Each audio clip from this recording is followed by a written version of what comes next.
Quando dizem o diabo é inimigo de Deus, vocês não acham que é colocar o diabo em pé de igualdade com Deus? Um Deus inexplicavelmente todo-poderoso não tem inimigo. A criação de Deus, sim.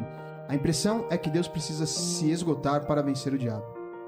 Boa pergunta. Achei. Boa pergunta, Nossa, né? Excelente pergunta. Qual é o nome dele? André? André Apolinário. Pô, eu gostei também. André, você fez uma pergunta teológica profunda. Que eu vou tomar licença aqui. Eu até tomei a iniciativa. Desculpa, Saião. Tranquilo. Eu vou responder com uma outra pergunta. Se Cristo é Deus e Cristo morreu, como pode um Deus eterno sinceramente morrer? Se Deus é Deus, como é que tem um grande conflito entre o bem e o mal? Eu só tenho uma resposta para te dar, André.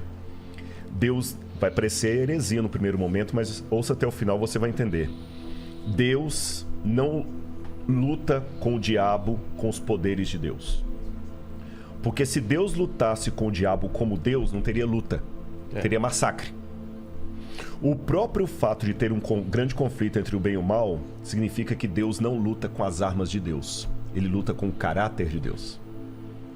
Porque quando começou a rebelião no céu, que se estendeu para o planeta Terra, a grande acusação é que Deus era um déspota, que ele nos obrigava. E quando o diabo nos acusa, não é só acusar os nossos pecados, como muita gente pensa, não. Ele nos reclama para ele. E como no caso do livro de Jó, que ele falou o seguinte: Jó está te servindo porque o Senhor compra Jó, tira os bens dele, eu quero ver se você te segue. Deus deixou Jó sofrer para mostrar para o universo que Deus não obriga, Deus não é um ditador. E no final das contas, o bem vai vencer o mal, não com superpoderes de Deus, Marvel, mas sim com o caráter de Deus.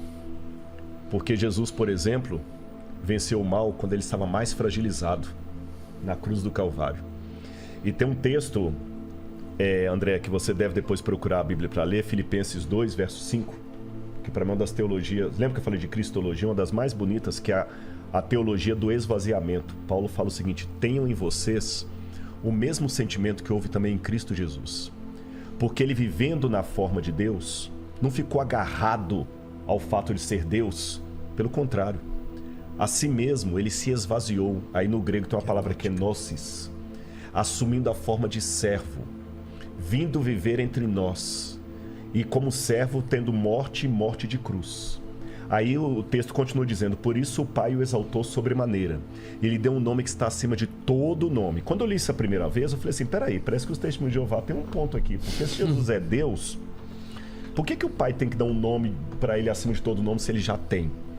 A questão é o seguinte: até a cruz, Jesus era Deus por natureza. Mas com o que ele fez na cruz do Calvário, ele é Deus por natureza e por honra ao mérito. Ele é Deus e merece ser Deus. Se tivesse vaga para Deus no universo, o único ser capaz moralmente é Jesus. Porque é fácil ser Deus quando você tem os poderes de Deus, mas manter a nobridade, o caráter de Deus, quando você está temporariamente destituído daquela glória, é que é a questão. E ele venceu com a fraqueza. Ele venceu com o caráter. Ele não venceu o diabo jogando raiozinho. E aquele fogo de enxofre que vai vir consumir os ímpios no final, não é Deus mandando raiozinho ali, brincando, não. Ele se afastando, respeitando a decisão que eles tomaram. Que aí eles vão enfrentar a ausência absoluta de Deus. Mas até então, ele vence o mal com o caráter dele. Cristo se esvaziou para estar justamente no nosso nível. Por dois motivos ele se esvaziou, Pedro. Não, André, né, André? Primeiro, para revelar o Pai. Porque Deus é tão grandioso que se Jesus não revelasse, nós nunca íamos conhecer Deus. Lutero dizia que os homens usam uma máscara para se esconder. Deus é o contrário, ele usa uma máscara para se revelar. Porque ele é tão grandioso que o jeito dele se revelar é se ocultando. E o segundo, quando nós estávamos mortos em nossos pecados, ele se fragilizou, tomou a nossa humanidade e com o seu amor e o seu caráter, ele venceu o mal. Essa é a maior prova de que ele é poderoso. Porque poder não é você usar algo que você pode para arrebentar o outro. É você poder fazer isso e não fazer. Acho que um elemento interessante é que a Bíblia, de modo geral, e o Novo Testamento enfatiza Satanás como inimigo do povo de Deus. Inimigo da igreja, mais do que uma referência de inimigo de Deus. Nesse sentido, ele pode ser visto como opositor a Deus, mas não dentro dessa dualidade, como se os dois estivessem num pé de igualdade. Então, aquele que é chamado inimigo das nossas almas tem muito mais a ver com esse conflito contra o povo de Deus, porque Satanás de jeito nenhum é uma espécie de Deus do mal, uma criatura limitada que não tem como passar dos limites que são permitidos por Deus. Quis ser Deus, né? Mas não Pois é, não deu certo.